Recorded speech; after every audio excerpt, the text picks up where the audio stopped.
নারকেলডাঙ্গার OC সহ 3 জন গ্রেপ্তার হওয়ার পরে এই বাংলার যারা চটি চাটা এবং গুন্ডা দাঁড়িয়ে গেছেন, তোলাবাজ গুন্ডা, পুলিশ, ওসিআইসিরা, এসপিরা, তাদেরকে একটা হুঁশিয়ারি দিতে চাই, আপনাদেরকে কেউ বাঁচাতে পারবে না।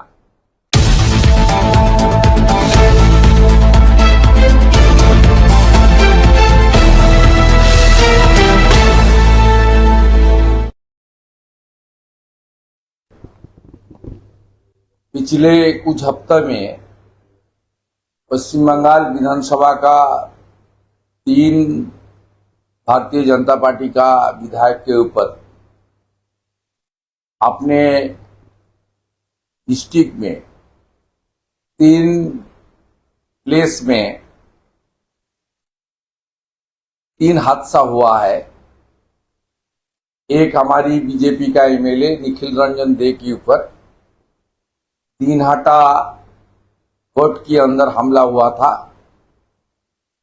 उसका बाद पिछले हफ्ता गुरु पूर्णिमा का दिन मंदिर में पूजन करने की वक्त भाजपा एमएलए बोरेन बर्मन के ऊपर हमला हुआ और काल हमारे और एक एमएलए माथाभांगा का एमएलए सुशील बर्मन के ऊपर हमला हुआ। मैं नेता प्रतिपक्ष के नाते और भाजपा एमएलए टीम की लीडर के नाते इस तीनों की इंसिडेंट को मैं घोर निंदा करता हूं। इसके पहले निखिल रंजन दे और बोरेन बर्मन को इशू को लेकर गवर्नर साहब, speaker, chief secretary, home secretary, DGP और उस डिस्ट्रिक्ट का एसपी को ध्यान आकर्षण करने के लिए भी मैं बहुत जोरदार अपील किया था। 3 इंसिडेंट में 3 स्पेसिफिक एफआईआर हुआ। ये जो एफआईआर का कॉपी मैं आपका सामने रख रहा हूं, देख लीजिए। ये निखिल रंजन दे का इंसिडेंट, ये इंसिडेंट हुआ है सब आरिफुर रहमान से लेकर आमिर आलम से लेकर सब नोटोरियस क्रिमिनल, ये सब लोग ये हमला किया था। निखिल रंजन दे, उन्होंने स्पेसिफिक एफआईआर कंप्लेन किया, लेकिन एक भी अरेस्ट भी नहीं हुआ और नॉन अवेलेबल सेक्शन में एफआईआर भी नहीं हुआ। ये बोरेन बर्मन का ऊपर जो इंसिडेंट हुआ 10 जुलाई गुरु पूर्णिमा का दिन, इसका एफआईआर का कॉपी देख लीजिए।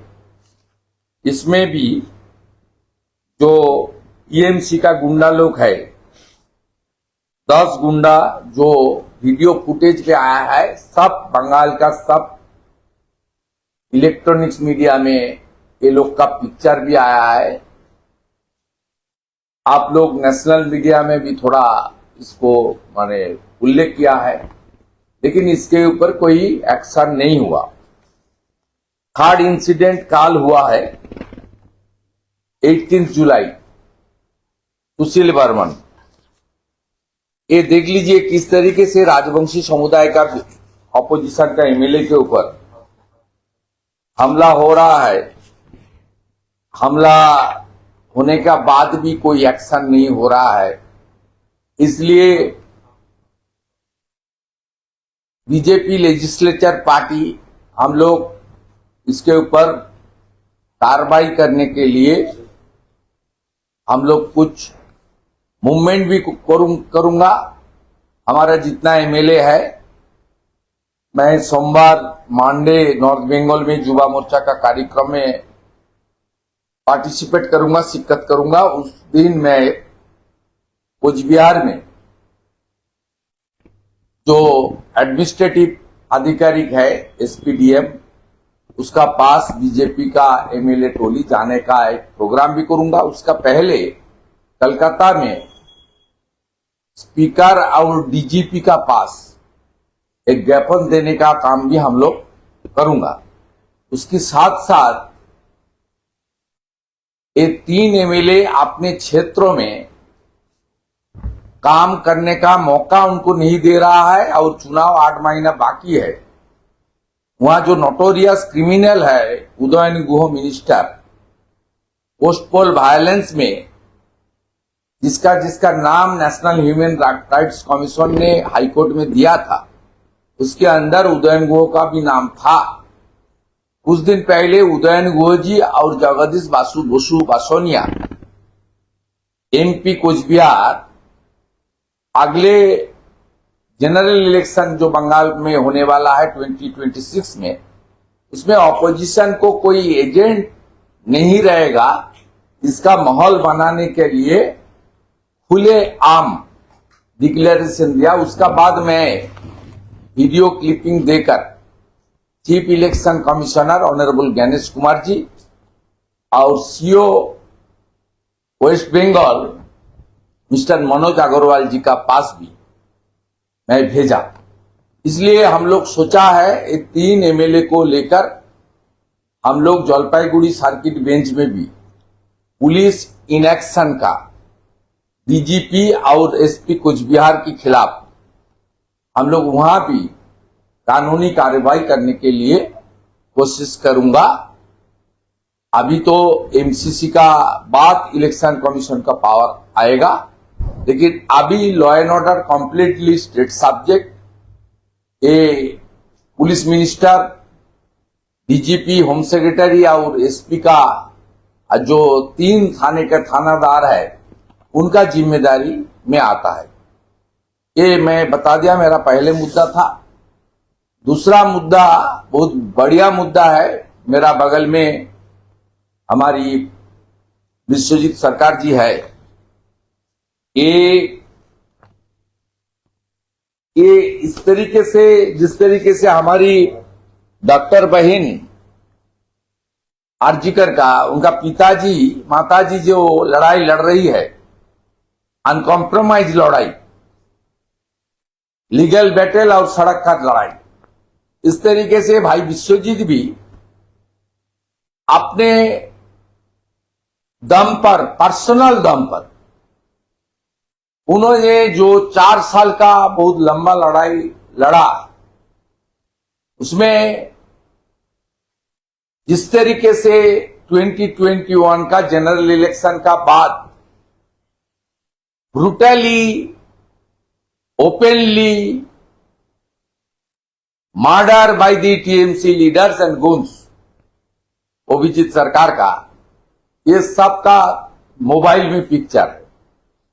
मैं भी कल जब आया है, पुलिस लोग को अरेस्ट किया है, उसका समाचार आते ही मुझे विश्वजीत भाई ने भेजा था। मैं तुरंत मेरा एक चैनल में वो पुराना जो वीडियो है मैं डाल दिया था। वो भी आज सबका मोबाइल में घूम रहा है। इस तरीके से पोस्ट पोल वायलेंस की अंदर जो 57 डेथ हुआ है, 1 लाख से भी ज्यादा बीजेपी कार्यकर्ता, खास करके हिंदू युवा, उसको घर बार छोड़ के भागना पड़ा। इस तरीके से मोलेस्टेशन, रेप हुआ, बहुत लड़की बहन का साथ, दीदी का साथ, बेटी का साथ। जिस तरीके से 12,000 घर बीजेपी वर्कर का आग लगाया, तोड़ दिया, और उसके अंदर कुछ शॉप भी है, छोटा छोटा दुकान, उसको लूट लिए गया था। इसके ऊपर कोई बड़ा कदम नहीं हुआ है आज तक, लेकिन भाई विश्वजीत का जितना अनकॉम्प्रोमाइज लड़ाई हुआ है, लीगल बैटल, अपने खुद दम पर उन्होंने लड़ा।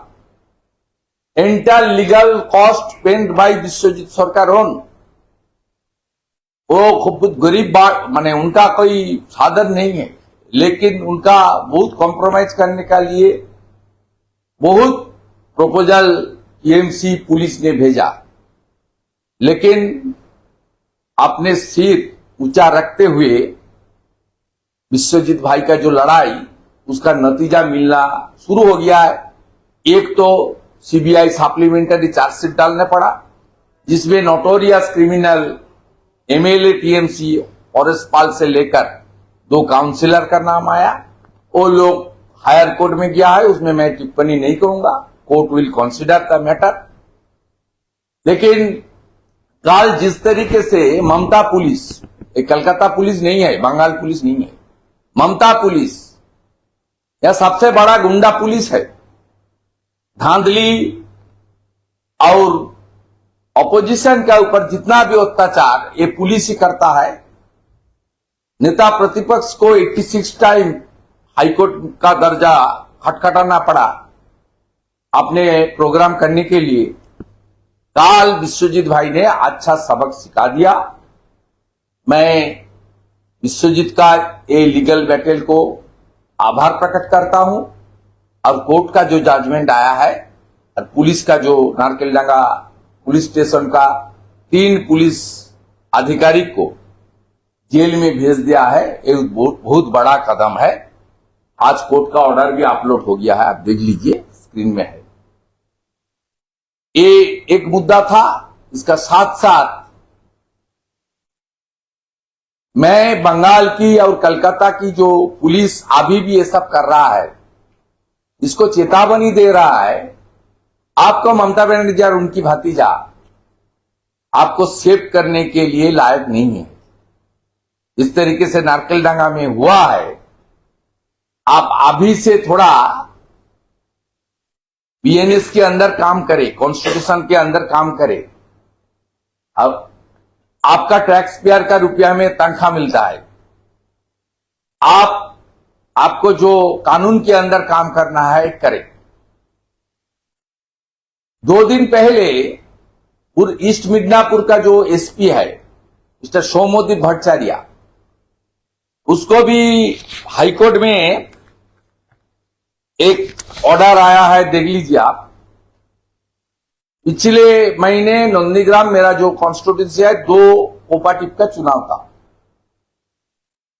ये 2 चुनाव में हारने वाला था टीएमसी, लेकिन ये दोनों ही चुनाव का अगले दिन उन्होंने बंद कर दिया। पुलिस लॉ एंड ऑर्डर के नाम पर वहां को जो कोऑपरेटिव का जो शेयर होल्डर है, कॉन्टेस्टिंग कैंडिडेट है, वो लोग कोर्ट में आया था, हाईकोर्ट में।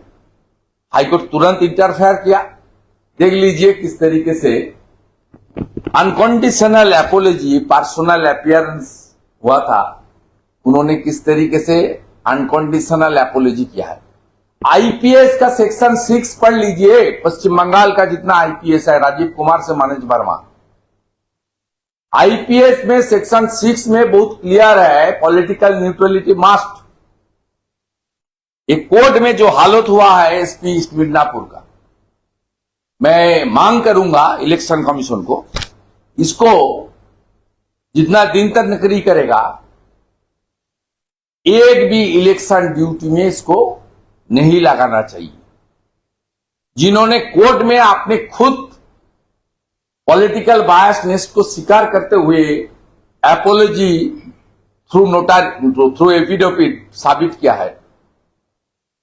देख लीजिए, ये लोग को 2 सबक पश्चिम बंगाल पुलिस को सिखा दिया है। अभिजीत का इशू में विश्वजीत का लड़ाई, और दूसरा ये भी आईपीएस को मैसेज दे दिया कलकत्ता हाईकोर्ट ने कि आप सेक्शन 6 को वायलेशन करते हुए बंगाल में जो बायस्ड पॉलिटिक्स कर रहा है, ये नहीं चलेगा। देश के संविधान और आईपीएस का जो रूल्स, इसमें इसको इजाजत नहीं है। मैं सौम्यदीप भट्टाचार्य के खिलाफ not only the election commission, मैं वो सेंट्रल कैडर का ऑफिसर है डीओपीटी में भी मैं रिटन कंप्लेंट करूंगा, ये ऑर्डर कॉपी को एनेक्स करते हुए। ये 2 मेरा मुद्दा था, मेरा मुद्दा खत्म हो गया। मैं अभी बंगाल शुरू करूंगा।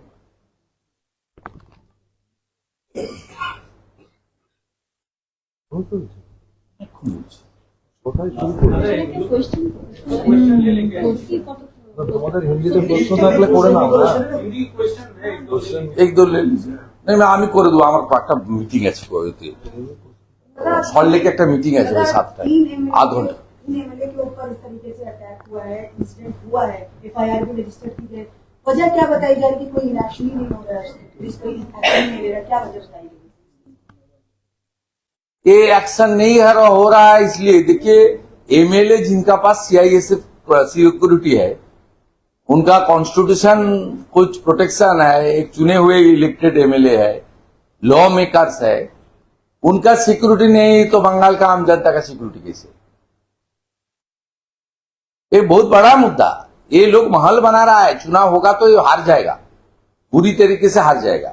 इसलिए अभी से एमएलए लोग को टारगेट करके, खास करके Coochbehar district, south 24 Parganas district, north 24 Parganas district, ये कुछ एरिया में ये लोग गुंडागर्दी बहुत जोर से चालू कर दिया। ये part of Birbhum, part of Bankura, ये सब में वेस्ट मिदनापुर, ये सब चालू कर दिया है।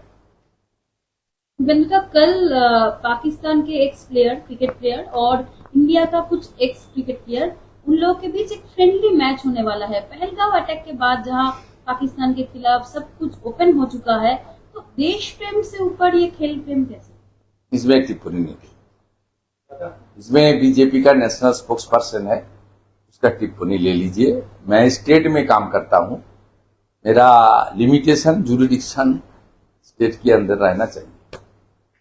इंडिया अलायंस का आज मीटिंग था, इसमें यूएफसी जो है वीडियो कॉन्फ्रेंसिंग के माध्यम से अटेंड की है। आम आदमी पार्टी गया नहीं है और राहुल गांधी ने आरएसएस और सीपीएम को लेकर उनके विचारधारा पे आवाज उठाया था, इसीलिए कहीं ना कहीं सीपीएम भी उनसे नाराज है।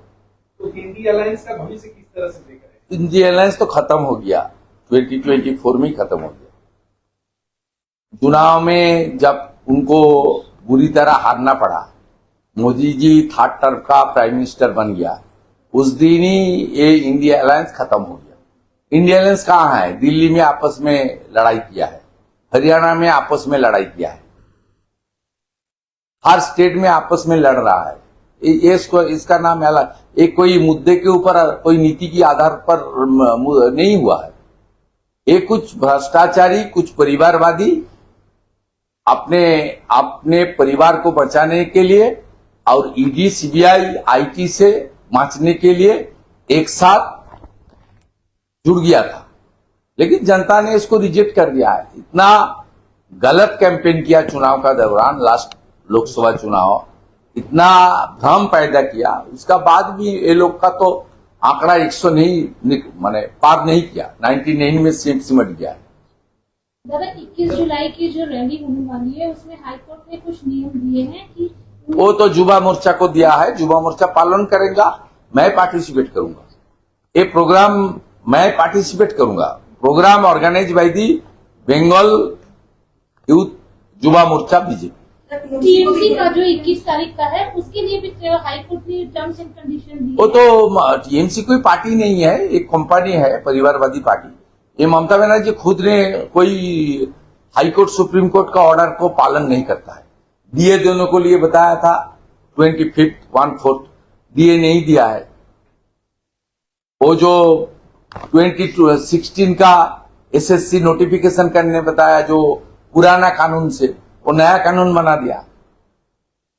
वो जो टेंटेड है उसको एप्लीकेशन अलाउ कर दिया। तो कौन आपका कोई हाईकोर्ट को ये लोग नहीं, हाईकोर्ट क्या सुप्रीम कोर्ट को तो नहीं मानता है। जो डीए वाला केस है उसका तो कॉन्टेम्प्ट पिटीशन भी पेंडिंग है, रिव्यू पिटीशन भी पेंडिंग है, उसमें तो कोर्ट को सम्मान नहीं करता।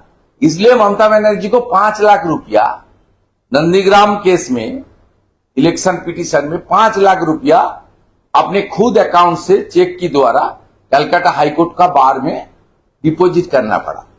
ऑनरेबल जस्टिस कौशिक चंद्र के खिलाफ उन्होंने अपशब्द की यूज किया, उसका खिलाफ उन्होंने कॉग्निजेंस लिया था। ममता बनर्जी को 5 लाख रुपया फाइन किया, उनको उनकी 5 लाख रुपया कलकत्ता हाईकोर्ट बार में देना पड़ा। ये only prominent political leader, administrative chief, constitutionally elected चुने हुए कोई बड़ा मुख्यमंत्री मंत्री है आफ्टर इंडिपेंडेंस, जिनको हाईकोर्ट में 5 लाख रुपया फाइन देना पड़ा। इसलिए कोर्ट का ऑर्डर पालन करने का। मैं ये एक वीडियो देख रहा था, पश्चिम बंगाल विधानसभा का एक बड़ा मुखिया, उन्होंने बताया था कोर्ट जो बोलेगा वो करना पड़ेगा, तो ये नहीं है भाई profession, he is also a lawyer. आप थोड़ा कलेक्ट कर लीजिए। मैडम, गंगा मोहित्रा ने कल प्रधानमंत्री ने अपना स्पीच निकाल दिया था जय मां दुर्गा जय मां काली, उसको देखते हुए गंगा मोहित्रा ने ट्वीट किया जहां पर लिखा है कि bit late in the day we start in. नहीं, भूल। मोदी जी प्राइम मिनिस्टर होने का बाद वर्चुअली EZCC में जो दुर्गा पूजा हुआ था, जो राष्ट्रवादी ऑर्गेनाइजेशन ने किया था, पहले इनॉग्रेशन उन्होंने वर्चुअली किया था। आज नहीं, मोदी जी प्राइम मिनिस्टर होने का बाद हर साल दुर्गा पूजा का साथ उन्होंने जोड़ने का काम किया है। मोदी जी हर भारतीय जो धर्मीय कार्यक्रम है, वो नवरात्रि हो सकता है, दुर्गा पूजा हो सकता है, रामनवमी हो सकता है, सावन का महीना हो सकता है, वो हनुमान जयंती हो सकता है, वो जागरण हो सकता है, दीपावली, काली पूजा हो सकता है, सब में नरेंद्र मोदी जी भारतीय जो कल्चर है, हिंदुस्तानी कल्चर, वो मानते हुए पार्टिसिपेट करता है। उनके ऊपर ये मुहुआ मोइत्र खुद माता काली को जिस तरीके से एक ऑनक्लेव में, नेशनल चैलेंज में सीधा सीधा जिस तरीके से गाली दिया, सीधा गाली दिया, पुराना क्लिप निकल कर आप देख लीजिए ना। माता काली मांस खाने का ठाकुर है, माता काली स्मोक करती है, दारू पीता है, क्या क्या क्या, वो मेरा मुख से नहीं आएगा, मैं हिंदू संतान हूं। किस तरीके से गाली दिया, वो क्या सेंटीमेंट समझेगा। ये लोग भाषा की नाम पर, अपने समाज की नाम पर, अपने अपने जो रिलीजियस परफॉर्मेंस है, इसको तोड़ने का काम बहुत दिन से टीएमसी कोशिश कर रहा है। टीएमसी पहले बताया था रामनवमी हो तो यूपी का प्रोग्राम है, लेकिन इस बार बंगाल में रामनवमी 2025 में 1.5 करोड़ हिंदू जनता ने जय श्री राम का नारा बोला है। ये जो दीवार था, दीवार टूट गया है। अभी बंगाल में गणपति उत्सव 30,000 एरिया में होता है, 30,000। आज बंगाल में भी हमारी मां बहन दीदी सूर्यदेव का पूजा, छठ की पूजा करती है, और पटना में, लखनऊ में भी दुर्गा पूजा धूमधाम से होता है। ममता बनर्जी को ये जो कल्चर जो बांटो, हरियाणा, दिल्ली और महाराष्ट्र का बाद सनातनी समाज बांटने वाला नहीं है। ये बांटने का जितना भी कोशिश करे, बांटने वाला इस बार नहीं है। जिस तरीके से हरियाणा, महाराष्ट्र, दिल्ली में नहीं बांटा, बिहार में भी नहीं बटेगा, बंगाल में भी बांटने वाला नहीं है। एक रुझान आप कालीगंज बाई इलेक्शन में देख लिया, 72,000 हिंदू वोटर ने वोट किया, जिसमें 52,710 votes, that means 72.60 Hindu voter BJP के ऊपर आस्था रखा है, 73%। बंगाल में जब 70% से ज्यादा हिंदू एक साथ आदिवासी को लेकर वोटिंग करेगी, तब नरेंद्र मोदी जी का आशीर्वाद लेकर ही एक सरकार, राष्ट्रवादी डबल इंजन सरकार बन जाएगी। ये चक्कर में हिंदू लोग पड़ने वाला नहीं है। जय श्री राम भी होगा, माता काली भी होगा, और सावन के महीने जलाभिषेक चल रहा है, हर हर महादेव भी होगा। আক্রান্ত হয়েছেন একজনের নাম নিখিল রঞ্জন দে। গত 10ই জুলাই আক্রান্ত হয়েছেন পুজো দিতে গিয়ে বরেন বর্মন, এবং গতকাল সুশীল বর্মন মাথাভাঙা। এইটা আপনারা দেখুন, নিখিল রঞ্জন দের এফআইআর। এই এফআইআর এর এগেনস্টে কোনো অ্যাকশন দিনহাটার পুলিশ অর্থাৎ কোচবিহারের পুলিশ নেয়নি। একইভাবে শীতলকুচির ইনসিডেন্ট ঘটেছিল 10ই জুলাই, স্পেসিফিক এফআইআর এলাকার এমএলএ করার পরেও কোনো অ্যাকশন নেওয়া হয়নি। একইভাবে গতকাল সুশীল বর্মনকে করা হয়েছে। আপনারা মিডিয়া দেখেছেন, ভিডিও ফুটেজে দেখা গেছে কারা গাড়ি ভাঙছে, কারা এমএলএ কে অ্যাটাক করছে। সিআইএসএফ তার রিপোর্টিংও করেছে, যারা তার প্রোটেক্টে ছিল। এই ছবিতেও দেখতে পাচ্ছেন। এদের বিরুদ্ধে ব্যবস্থা না নিয়ে আজকে যে রাজ্যে বিধায়করা সুরক্ষিত নয়, সেই রাজ্যের সাধারণ মানুষের অবস্থা, বিশেষ করে কোচবিহার, দক্ষিণ 24 পরগনা, উত্তর 24 পরগনা একটা বড় পাটে ও রাজ্যের অনেক জায়গাতে এই ধরনের অবস্থা তৈরি করে রেখেছে। এটা সহজেই অনুমেয়। আমি বিজেপি পরিষদীয় দলের প্রধান হিসেবে আমি আমার এমএলএদেরকে, বিজেপির এমএলএদের উপরে আক্রমণের নিন্দাও যেমন করেছি, এখনো করছি। সাথে সাথে আমি মনে করেছি বারবার 3বার ঘটনা ঘটার পরে আমাদের কিছু আইনি ব্যবস্থা নিতে হবে। সেই জন্য পুলিশ ইনঅ্যাকশনের জন্য তারা জলপাইগুড়ি সার্কিট বেঞ্চে বিজেপি পরিষদীয় দল থেকে পুরো লিগ্যাল ব্যাটেলের জন্য লয়ার এবং লিগ্যাল কস্ট বেয়ার করা হবে। আমরা তাদের জন্য জলপাইগুড়ি সার্কিট হাউসে কনসার্নিং 3টে police station, Dinhata, Mathabhanga, Sitalkuchi, OC IC এবং এসপির বিরুদ্ধে, ডিজিপির বিরুদ্ধে আমরা মামলা করব। এই সিদ্ধান্তটা আমি জানালাম। সাথে সাথে আমরা বিধানসভার স্পিকার এবং ডিজিপির কাছে খুব তাড়াতাড়ি আমরা এই বিষয়ে বিজেপি এমএলএরা ডেপুটেশনে দেব। যদিও জানি তাদের মেরুদণ্ডটা খুলে রেখে তারা মমতার বাড়িতে রেখে দিয়েছে, তাই তাদের কাছ থেকে কিছু আমরা পাবো না। তারপরে আমরা কোচবিহারে সমস্ত বিজেপি এমএলএরা এসপি অফিসে মার্চ করব। আমরা এই গুন্ডামি বন্ধ করব এবং সমগ্র গুন্ডামিটা হচ্ছে উদয়ন গুহ, জগদীশ বসু, বাসনিয়ার মতো গুন্ডা জনপ্রতিনিধিদের নেতৃত্বে। এবং এই উদয়ন গুহর নাম পোস্টপোল ভায়োলেন্সে জাতীয় মানবাধিকার কমিশন যে 19 জন গুন্ডার নাম দিয়েছিল হাইকোর্টে, তার মধ্যে ছিল। আমি উদয়ন গুহকে শুধু বলি, ভাই বিশ্বজিৎ সরকার বসে আছে, তার লড়াইয়ের ফলে আজকে যে অবস্থা পরেশ পাল, স্বপন সমদ্দারের হয়েছে, আপনার অবস্থাও আগামী দিনে তাই হবে। আপনি একাধিক পোস্টপোল ভায়োলেন্সে অভিযুক্ত, আপনি একাধিক মার্ডারে অভিযুক্ত, আপনি পার পাবেন না। এবং সাথে সাথে দিনহাটার আইসি, মাথাভাঙ্গা এবং শীতলকুচির অফিসার ইনচার্জদের বলবো, বা এসপি কুচবিহারকেও বলবো, গতকাল নারকেলডাঙ্গার ওসি সহ 3 আধিকারিকের যে অবস্থা হয়েছে, আপনাদের কপালেও সমান দুঃখ আছে।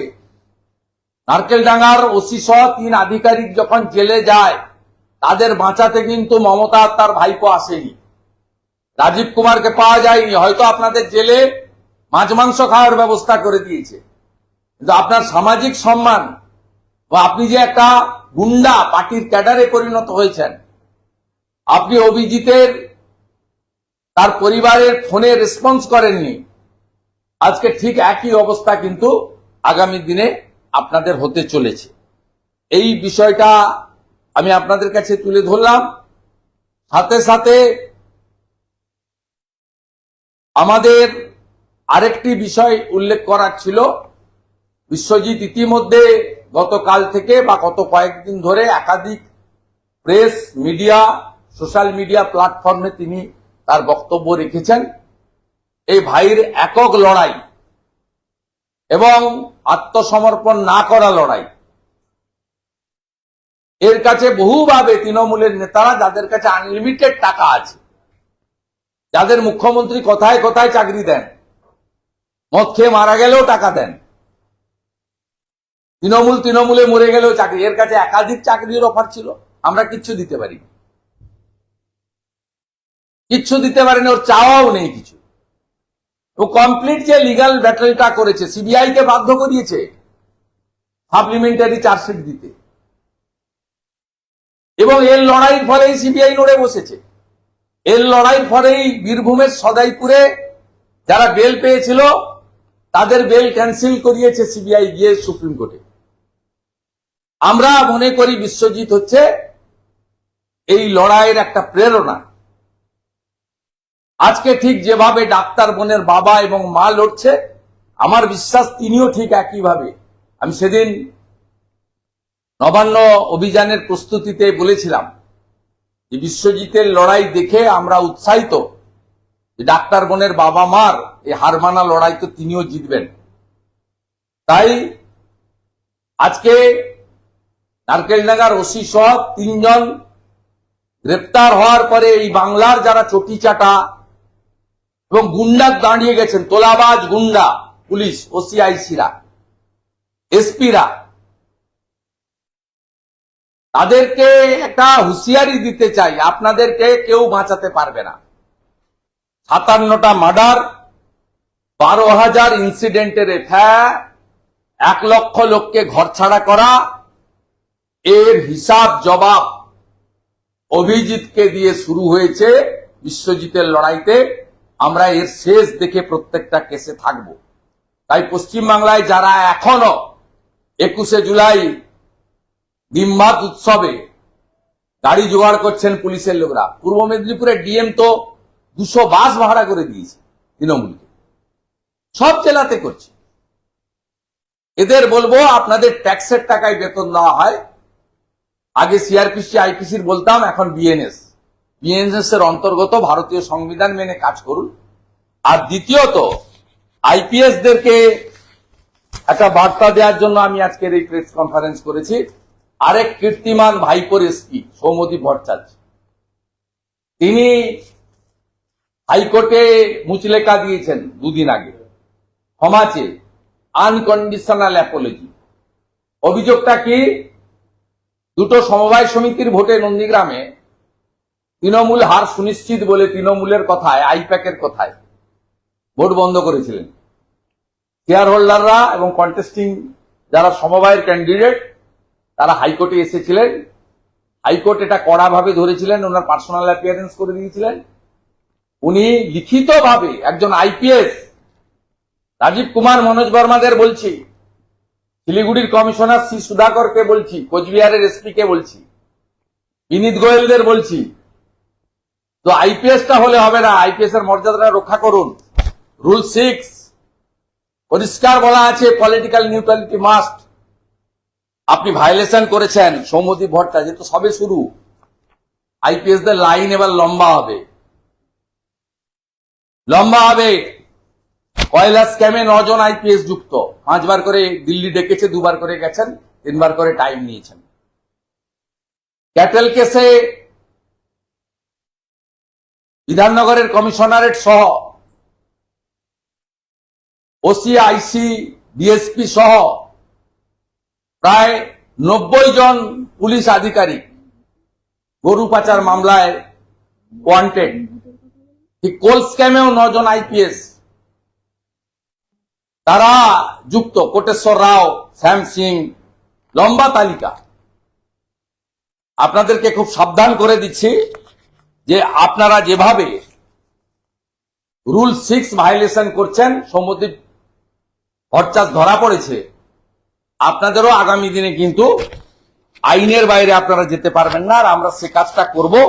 এই বিরোধী দলনেতা, আমি প্রত্যেকটা ইস্যুতে আপনাদের সংবিধান এবং আইনের মধ্যে কি করে চলতে হয় তার জন্য যা যা করণীয় আমার উইদিন মাই লিমিটেড ক্যাপাসিটি আমি সেটা পারফর্ম করব। বিশ্বজিতের মতো বহু প্রতিবাদী, যাদের কিনে নেওয়া যায় না, যাদের মেরুদণ্ডটা এখনো শক্ত আছে, অভাব আছে, মাথাটা উঁচু, তাদের মতো যোদ্ধাদের নিয়ে, অভয়ার মা বাবার মতো যোদ্ধাদের নিয়ে এই লড়াইটা আমরা কিন্তু শেষ দেখে আপনাদের ছাড়বো। তাই সৌম্যদীপ ভট্টাচার্য এবং আইপিএস দের বলবো, রুল 6 মেনে চলার চেষ্টা করুন। মমতা ব্যানার্জির আর তার ভাইপোর পিয়ের বার্তা মেনে কাজ করলে আপনাদের অবস্থা কিন্তু নারকেলডাঙ্গা থানার ওসির মতোই হবে ভবিষ্যতে। এই দুটো ইস্যু ছিল। একটা বিষয় যে বিধায়করা বারবার আক্রান্ত হচ্ছে, বিধানসভার অভ্যন্তরে বাইরেও আক্রান্ত হচ্ছে, স্পিকারকে বলা হয়েছে বারবার, কিন্তু পুজো দিতে গিয়ে আক্রান্ত হচ্ছে, কোর্টে হাজিরা দিতে গিয়ে আক্রান্ত হচ্ছে। নিখিল দে তো কোর্টে হাজিরা দিতে গেছিল। পলিটিক্যাল মিছিল, ক্লাস, ভোট তো অন্য জিনিস। পুজো দিতে গেছে, গুরু পূর্ণিমার দিন পুজো দিতে দেবে না। এদের সঙ্গে জনগণ নেই। এই জন্যই তো ভারত সরকার বিরোধী দলের বিধায়কদের, ইনক্লুডিং নওশাদ সিদ্দিকী, তিনি হাইকোর্ট গেছিলেন, কেন্দ্র সরকার অবজেকশন করেনি।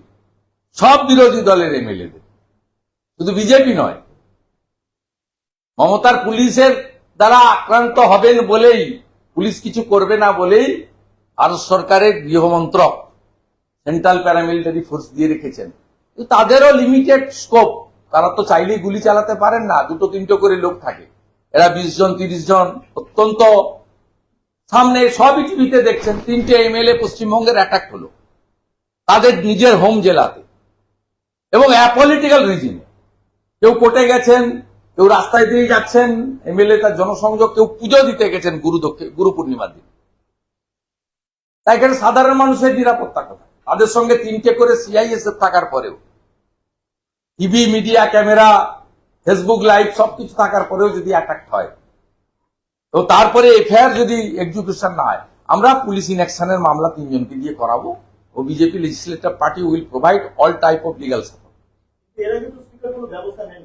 নেবে না স্পিকার, কেন ব্যবস্থা? উনি রোহিঙ্গাদের বলছেন বাংলাভাষী, যে উড়িষ্যাতে করেছেন।